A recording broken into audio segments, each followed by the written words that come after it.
This is Erik McKinney, joined by Scott Schrader. And Scott, we've got early signing day coming up on Wednesday, and we're going to go ahead and take a look at what right now is a number 12 nationally ranked USC recruiting class. Maybe a chance to climb higher. That's kind of where they've been for a lot of a big class so far, 20 commitments. And let's kind of jump into looking ahead to Wednesday.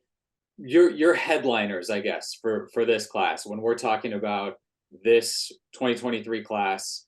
What jumps out to you right on the top? Well, you have to start with the quarterback, obviously, and Malachi Nelson. You got, he's by us, he's a 5-star with every network, which is there's not many of the guys that are what is it, on 3 5-star plus, or yeah, yeah, I always forget how we refer to these guys, but Malachi is a 5-star on 3 Rivals and 247 and ESPN. He's actually ESPN's #1 ranked quarterback. And so, anytime that you're able to get a 5-star quarterback in a recruiting class, it's always typically that's going to be the headliner. That's going to be somebody who's going to set you up for the future. He's going to help you recruit. And I think Malachi has done that. He's certainly helped out with his teammate, Makai Lemon, who is a second one, to me, another headliner for USC. He is now an on 3 consensus 5-star ranked prospect. And this year, I've seen Makai play probably 4 or 5 times. And, every time that I've seen him play, he is the best player on the football field on both sides of the ball. He also plays defensive back as well.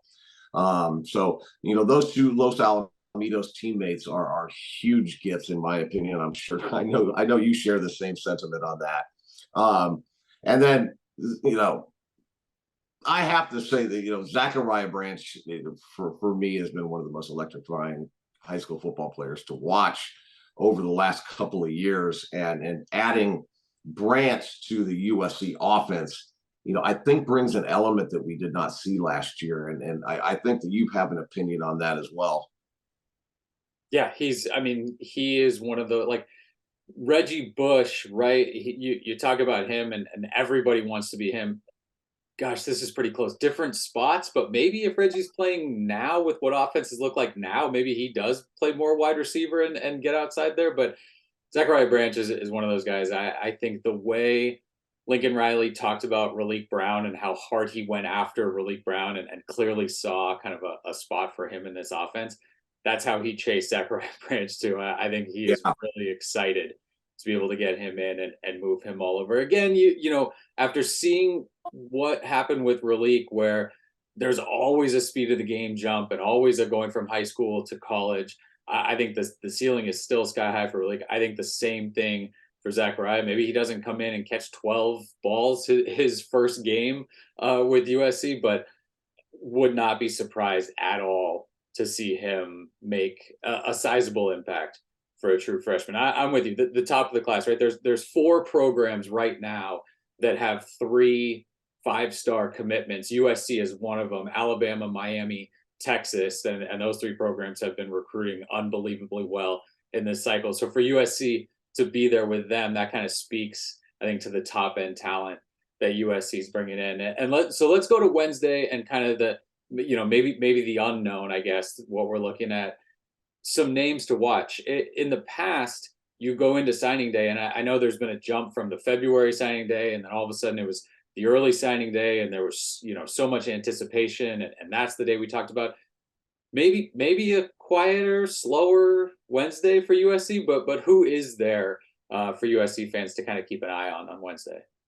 Yeah, it's going to be a day where guys are going to sign, so it's going to become official, and I think that's a big deal. And you finally kind of like, all right, the class is together. Fans can get excited about them. They can hear what Lincoln Riley has to say about each one of these guys. But you're right. Signing day is certainly not what it once was, where it was almost like Christmas Day for fans. They would take the day off. And it was almost like a holiday. Even in years past, when there weren't that many guys that were maybe going to commit on signing day, there were always like at least 3 or 4. and I think this year, really the only prospect, big time prospect that USC is pursuing right now and has a great shot at getting on signing day a commitment from is Mateo Uiagalelei. And we just put a prediction in for him for USC. There's still a few days left, and we'll see how things turn out. But everything that I'm hearing, it's trending very, very nicely for USC. But outside of Mateo, I really, I just don't think there's anybody that USC is going to get a commitment from on signing day. Now, we may see a commitment come from some transfers, as you and I were talking about before we got started recording this. But from the high school ranks, I can't think of anybody else. So then, who at this point does it seem like won't sign, and we're probably talking about in February? Just again, so fans aren't saying where'd this guy go, where'd this guy go, because there are some guys this year who will push and wait till that traditional February signing day. Yeah, it's been kind of trending this way for Roderick Pleasant that he was going to likely wait until the February signing day. This will allow him to take. I think he's still got one or two. At least he has at least one official visit left, and we're told that he was going to take it to USC last week, and that did not happen. So we'll see if he reschedules that to take it in January. But he is somebody who could sign in February. You got Dalen Austin, who took a late visit to USC. He was at practice. You saw him at practice. He was there with Peyton Woodyard, and their families were there too. And I think, I haven't really gotten any feedback on where things are going with USC and Dalen Austin. But, anytime something like him shows up at practice, when they're preparing for the Cotton Bowl, I think it's significant. So, he is somebody else who could end up. It sounds like, Erik, you might have read more than I have on this, but it sounded like he was going to take visits in January. And, it would be interesting to see if USC ends up getting one of those from Dalen Austin. He's a big time cornerback from Long Beach Poly, who I've seen play 3 or 4 times. And this, if he's somebody that could flip from LSU, where he's currently committed. To me, that would be a big time get. And it would show that despite the defense potentially not playing up to the level that fans would have expected from USC, it would show that the local recruits are starting to see the direction of the program that USC is going and where things could head down the line with the local kids. But I'm drawing a blank on who our third was. Deuce Robinson, 5-star tight end from Pinnacle High School in Phoenix, Arizona. We expect him to unofficially visit USC in January. You never know whether that's going to happen until it does, but he is another one that is almost 100% sure going to sign it in February. So, we think that USC is looking good for him as well. Outside of that, those are the guys, those are the main targets that I can think of. And inevitably, as you know, Erik, there's going to more than likely be more. Give me in this class right now, the guys expected to sign either on Wednesday or in February, but the USC commits. Who's kind of your guaranteed star? And I know this may be a guy we've already talked about because we did talk about those 5-star guys at the top of the class. I think, yeah, we obviously could mention Malachi, Zach, and Makai. And those guys are certainly potential stars at USC or wherever they would have ended up going. They're that caliber of a player. But I think that as much as I think Tackett Curtis is going to be a big time dude at USC, I think we should talk at least about 1 or 2 defensive players that are coming in with this recruiting class. I think Braylon Shelby. There's just something about him. He's still only 17 years old. He turned 17 in early summer, maybe late spring. So he's still a young dude. And I just, based off of seeing him 3 times that I've gone to Friendswood High School in Houston, Texas.